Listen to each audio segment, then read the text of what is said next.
Bem, queridos, convido você a abrir a Bíblia na Epístola de Jeremias, capítulo 29. Vamos ler novamente, agora somente um versículo, que nós não lemos hoje ainda, que é o versículo 11. Jeremias 29, verso 11, uma mensagem bastante otimista que temos aqui. Então, Jeremias 29, 11 diz a palavra do Senhor assim: Eu é que sei que pensamentos tenho a vosso respeito, diz o Senhor, pensamentos de paz e não de mal, para vos dar o fim que desejais. Que Deus aplique em nossos corações o texto lido. Vamos orar ao Senhor mais uma vez. Pai, ilumina-nos mente e coração. Não somos suficientes para a Tua palavra, nenhum de nós, mas sob a iluminação do Teu Santo Espírito poderemos receber e nos adentrar, Senhor, diante da realidade, e enxergar aquilo que os nossos olhos não veem, pelo poder do Senhor e pela Tua palavra. Obrigado pela Tua santa palavra, ilumina-nos e abençoa cada lar, cada criança, cada idoso, cada senhor, cada senhora, cada jovem que está nesse instante assistindo e cultuando ao Senhor. Nós te pedimos em nome de Jesus. Amém. Meus amados, esse texto é escrito por causa do cativeiro babilônico que aconteceu em 586. 568 é a data mais provável. A grande questão com relação ao cativeiro babilônico foi um período de sofrimento para o povo hebreu. Eles foram desterrados e enviados para uma terra. Como que o povo da aliança perde uma batalha diante de um rei? Mediante a desobediência e a não confiança na palavra do Senhor. Então, o profeta Jeremias foi quem avisou desde os 12 anos, chamado por Deus, para que ele anunciasse às pessoas a respeito disso, do dia que viria o cativeiro. Porém, o que acontece? Que o povo não ouviu a palavra que o Senhor disse, ouviu falsos profetas que diziam coisas gostosas de ouvir e diziam que o Egito, que era o que o povo preferia ouvir, que o Egito venceria a Babilônia. Então Israel trai a aliança que tem com a Babilônia e se junta com o Egito para derrotar os babilônios. Isso foi um erro terrível, porque os babilônios não só venceram Israel, como venceram os egípcios, conforme a palavra que Jeremias havia dito. Por mais absurdo que podia parecer esse fato, Deus tinha decidido dar a vitória à Babilônia. Então os babilônios, em represália, entram em Israel, destroem o templo, destroem muros e várias coisas e levam cativos os seus jovens. E aí, para você poder localizar, nós podemos falar de dois contemporâneos. Geralmente eu costumo dizer, e para que as pessoas guardem, que nessa época os profetas eram o velho, o viúvo e o menino. O velho é Jeremias, que passou a sua vida avisando que isso ia acontecer. O viúvo é Ezequiel. O profeta Ezequiel foi levado entre os cativos, só que ele habitou no interior da Caldeia. E o Daniel era o menino que foi enviado para a capital da Caldeia, que é a Babilônia. Babilônia é o nome de uma cidade. O nome do país é Caldeia. Então a Babilônia acabou se tornando vitoriosa. E aí Jeremias escreve uma carta aqui. Uma carta que não tem o interesse de dar falsas esperanças. Daqui a pouco eu entro no conteúdo da carta que ele está enviando para aquelas pessoas que foram levadas cativas, para que isso fosse divulgado. Mas antes eu quero falar a respeito da luta contra o sofrimento, mencionando um contemporâneo de Jeremias. Eles foram contemporâneos de certa forma, que é o Siddhartha Gautama. Só que ele estava num outro lugar. Jeremias estava em Jerusalém, Siddhartha Gautama estava no sul do Nepal. Ele nasceu um pouco antes do cativeiro babilônico e devia ter uns 20 anos quando o cativeiro babilônico aconteceu. Então ele é contemporâneo. Siddhartha Gautama foi um príncipe e que dedicou a sua vida para descobrir como, de alguma forma, ele poderia anular o sofrimento humano para trazer ao homem felicidade. Então, seus pensamentos filosóficos são, na verdade, no intuito de tornar o homem uma pessoa mais plena, mais feliz, com a vida que tem. Uma das coisas que ele descobriu, ou talvez a mais importante, a grande tônica, evidente que a gente falando resumido da sua filosofia, podemos cometer alguma injustiça. Mas basicamente o pensamento é: abandone os seus desejos. É isso que Buda pregava, que foi o nome que ele ficou conhecido no Ocidente. Abandone os seus desejos. Se você não desejar nada, você não vai ficar frustrado. Então é melhor você não querer, porque aí tudo que vier na sua vida não vai ser porque você quis, mas na verdade porque você abriu mão de querer. E aí as coisas virão e você vai ser uma pessoa mais satisfeita. Ele queria erradicar o sofrimento humano, e daí trouxe essa filosofia que não é seguida pelo homem de hoje e muito menos pelos budistas.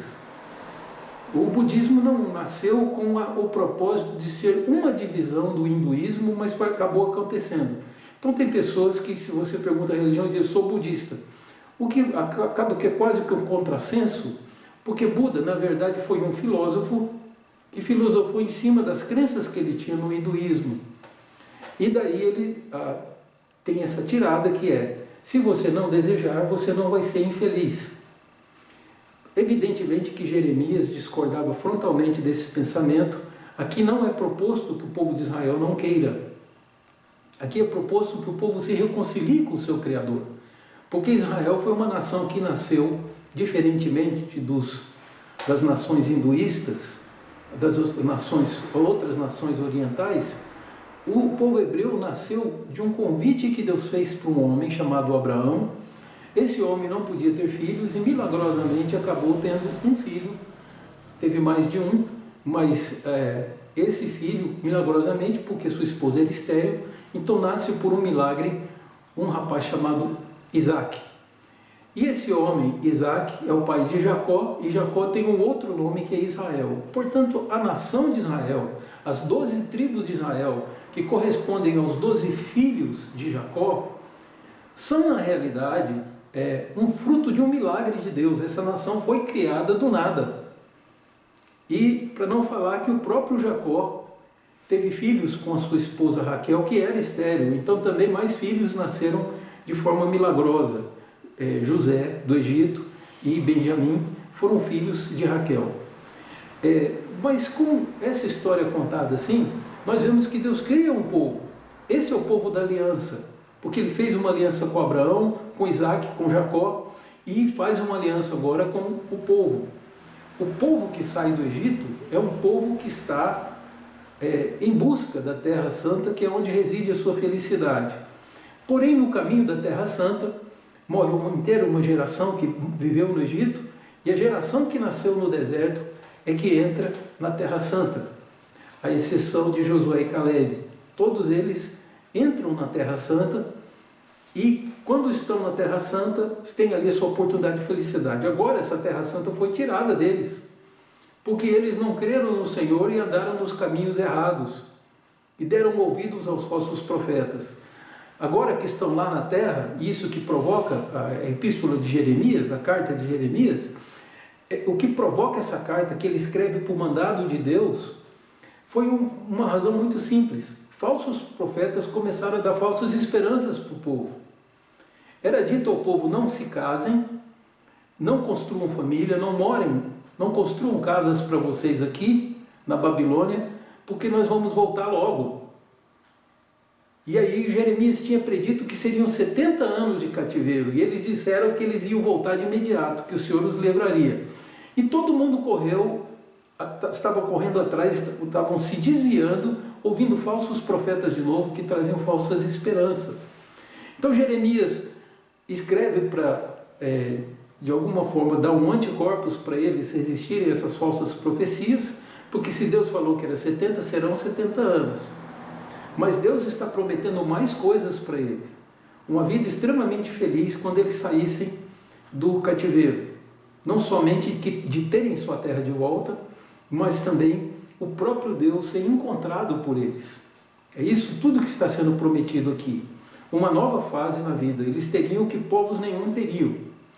Mas é com esse pensamento que nós vamos entrar aqui na epístola, porque também, semelhantemente, vivemos momentos de cativeiro, momentos de tristeza, de prisão, de controle, e que isso não é muito bom para ninguém. Ninguém está feliz com isso, a economia está sofrendo, há vários sofrimentos, e o que fazer no meio dessas coisas?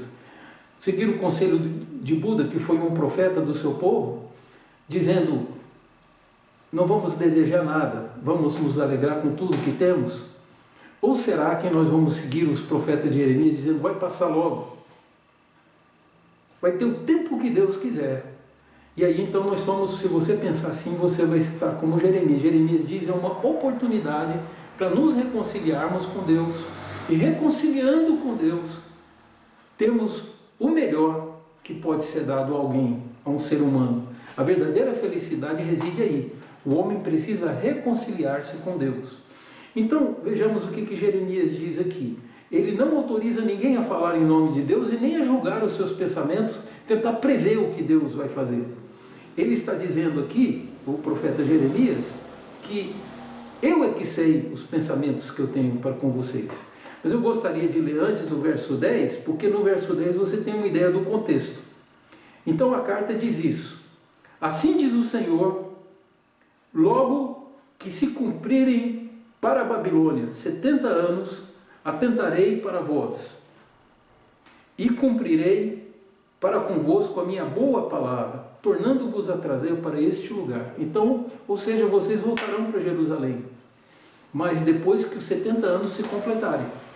Nós não sabemos que altura dos 70 anos nós estamos aqui, mas é evidente que o Jeremias está dizendo que, a hora que se completar 70 anos de cativeiro, o Senhor nos tirará. Dependemos completamente do Senhor e nada pode fugir da sua vontade. Esse coronavírus não veio por um cochilo de Deus, e nem tampouco podemos imaginar que, de alguma forma, que Deus foi pego de surpresa, ele foi vencido. Não pense isso. Tudo é pelo propósito de Deus, e segundo o que a Bíblia nos ensina, todas as coisas que nos acontecem já foram decretadas antes da fundação do mundo. Deus, pelo seu eterno decreto, é que rege a história. Devemos nos colocar aos pés dele, reforçar a nossa confiança nele e dizer: sabemos que tudo isso concorrerá para o nosso bem. Mas é evidente que aqui Jeremias completa, Deus está dizendo: eu é que sei os pensamentos que tenho. Não comecem a julgar que eu quero o vosso mal. Deus está dizendo aqui: eu é que sei. Ou seja, o pensamento é dele. Ninguém está autorizado a fazer esse tipo de interpretação que, de alguma forma, Deus está satisfeito com a nossa dor.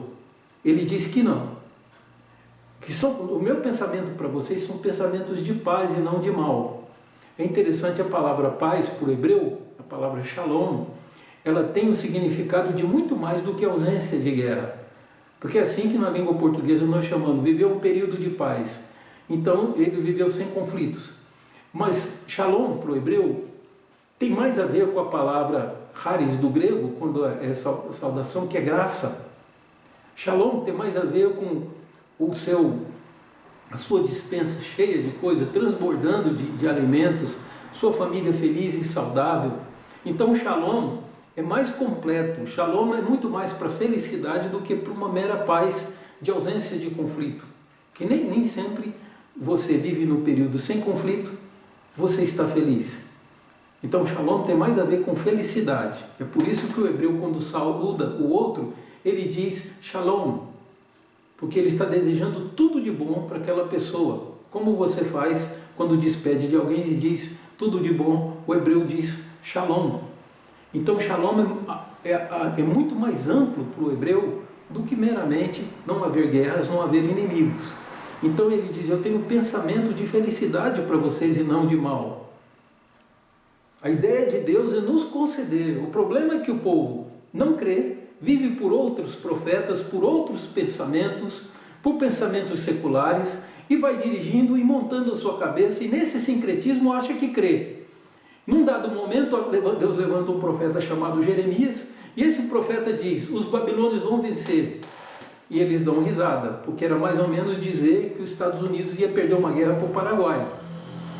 Era isso que o povo pensava. É impossível que a Babilônia vença o Egito, e nós gostamos dos egípcios, e ficaram do lado dos egípcios, fizeram conforme sua preferência, e não conforme a revelação de Deus.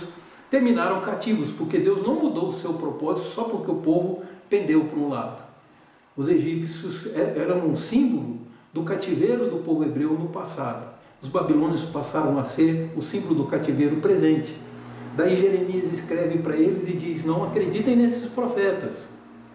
Podem casar suas filhas, podem casar, podem construir casas para morar dentro dela, plantar, porque esse cativeiro terá o prazo de 70 anos. É curioso que eu citei Buda no início, e Buda viveu 80 anos. O cativeiro foi de 70 anos.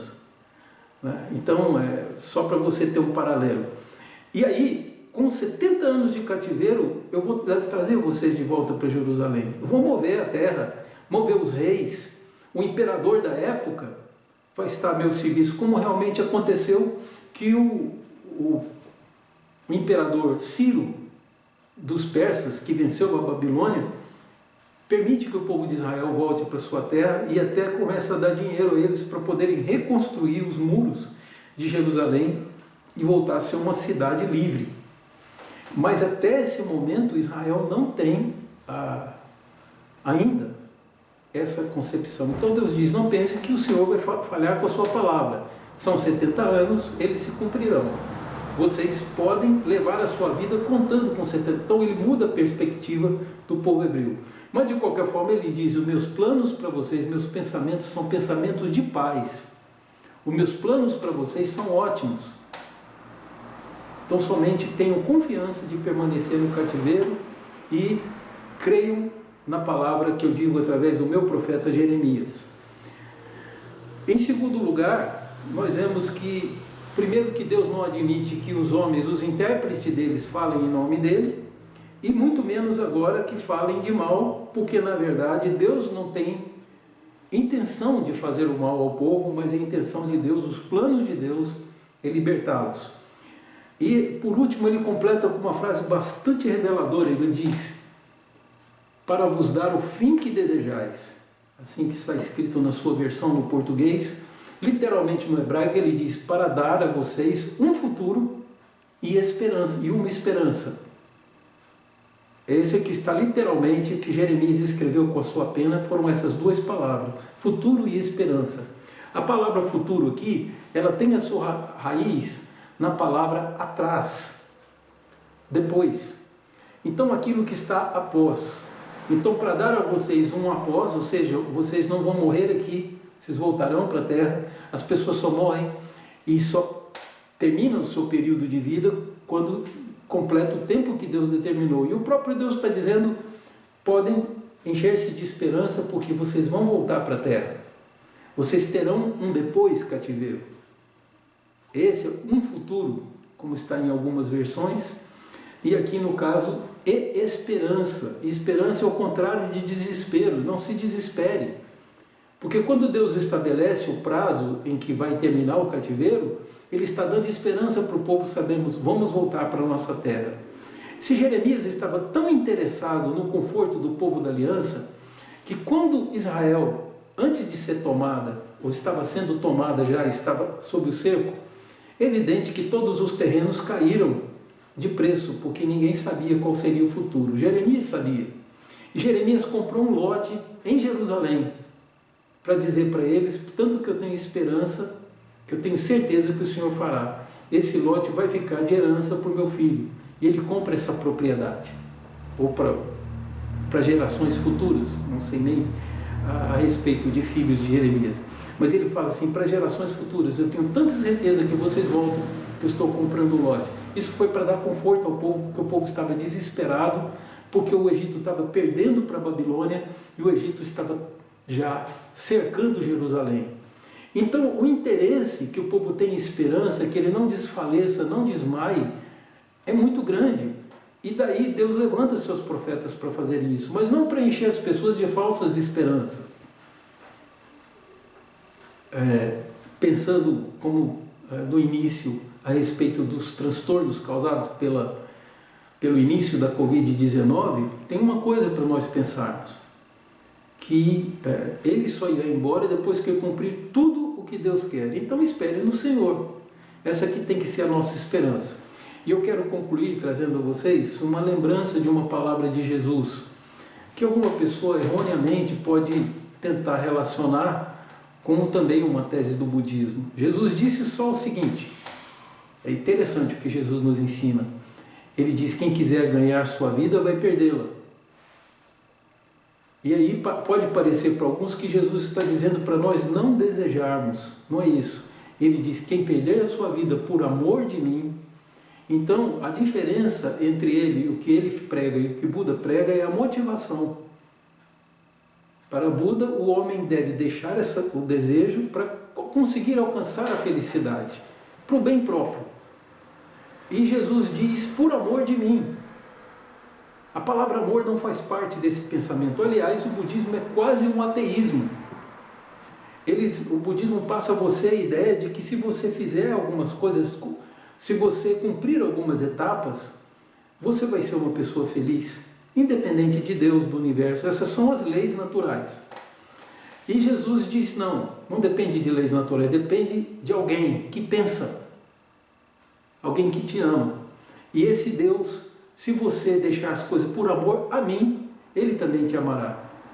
E aí você vai ganhar a sua vida. Quem quiser ganhar a sua vida, fazer tudo o que deseja nessa vida e ser feliz, vai perdê-la. Mas aquele que deixar a sua vida por amor de mim, vejam bem, a palavra amor de mim é a motivação de Jesus. Esse vai ganhá-la. Significa que Deus vê o nosso coração e os nossos intentos. Então, o cristão, a semelhança do povo de Israel, deve dizer: Senhor, cumpra os teus propósitos em minha vida. Eu estou aqui para servi-lo. A minha vida vai passar como de tantos outros. Como diz aquele poeta brasileiro que fez só uma música, que ficou gravada e ninguém lembra mais nada do que ele fez, que diz que somos nuvem passageira. Se você escrever seu nome numa pedra, ela vai virar pó um dia. Então não há nada que você possa fazer para que você tenha vida eterna, exceto abrir mão da própria vida, por amor a Deus. Certo? Por amor a Deus. Esse é o fator que diferencia. Como Jeremias explica: vocês me buscarão e me acharão se buscarem de todo o coração. Jeremias está: vocês terão um futuro. Não é vocês que escolhem, eu estou dizendo, vocês vão receber paz em vez de mal. São coisas que Deus diz, e Deus tem o controle até dos próprios demônios. Nada foge da sua vontade. E Ele determina que você será feliz. Como diz o livro de Tessalonicenses: mas vós não fostes destinados à ira. Então, você que é do povo da aliança, alegre-se, porque Deus está dizendo, como para Israel, para nós também, disse pela boca de Jesus, que os planos são esses, de paz e de muita alegria. Jesus diz em João capítulo 10, que o ladrão vem só para roubar, matar e destruir. Eu vim para que vocês tenham vida e tenham em abundância. Então você precisa dar esse passo, abrir mão da sua vida, entregar a sua vida a Jesus, e aí você vai ter vida abundante. Certo? Entregue por amor a Ele. Aí nós vamos aprender o que é amor. Porque nós homens não sabemos como amar, muito menos como amar à altura de Deus. Então Ele vai nos ensinar a nos relacionar com os outros e a relacionarmos com Ele. É disso que Jeremias está falando. Então, há uma grande notícia, que é uma felicidade nos aguardando. Não sei quantos anos para o nosso contato com ela, mas sabemos que ela virá. E como disse Jesus, Ele quer que você tenha vida abundante. Não é abrir mão dos seus desejos, é você colocar os seus desejos aos pés dEle, e aí Ele vai dar o fim que nós desejamos, como diz aqui o texto, tá? E vai dar uma esperança e um futuro.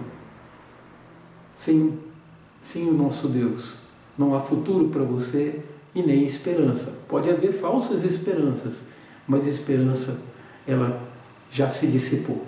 Então eu estou te convidando nesse instante, para que você que não tem aliança com Deus ainda, faça uma oração, confessando os seus pecados, confessando a Deus que é pecador, pedindo perdão. E uma coisa não pode faltar, é que você reconheça que Jesus está vivo. Reconheça que Ele é o Senhor de todas as coisas. Se você fizer esse gesto, aí você é um cristão e está amparado, e é feita uma aliança com você, que pode ser mais tarde celebrada com o batismo, mas é importante firmar essa aliança nessa noite com Deus, e assim essa aliança será selada com o Espírito Santo de Deus, conforme Efésios capítulo 1, verso 13 e 14, depois dá uma lida lá. Você fica marcado para a felicidade. Deus que fez todas as coisas não nos fez para as dores, não se diverte com o nosso sofrimento, mas nos aponta o caminho da alegria. Vamos orar ao Senhor. Pai Santo, te pedimos perdão por nossos pecados e pedimos que o Senhor redirecione nossos passos, para que não façamos o que te desagrada e façamos o que te agrada. Que podemos ter desejos, sonhos e submetê-los ao Senhor. Não podemos, Senhor Deus, desejar nem querer aquilo que é indevido, porque o Senhor, com a Tua própria palavra, nos diz que isso é errado. Mas podemos desejar coisas, porque é muito que o Senhor nos deu, e podemos desejar o bem dos nossos filhos, dos nossos pais, daqueles que amamos. Portanto, colocamos todos eles nas Tuas mãos e nos entregamos ao Senhor, em nome do Senhor Jesus. Amém. E agora, irmãos, que a graça do Senhor Jesus, o amor infinito de Deus, o nosso Pai, as consolações, a direção e comunhão do amado Espírito Santo estejam sobre todos vós, agora e para todo sempre. Amém. Amém.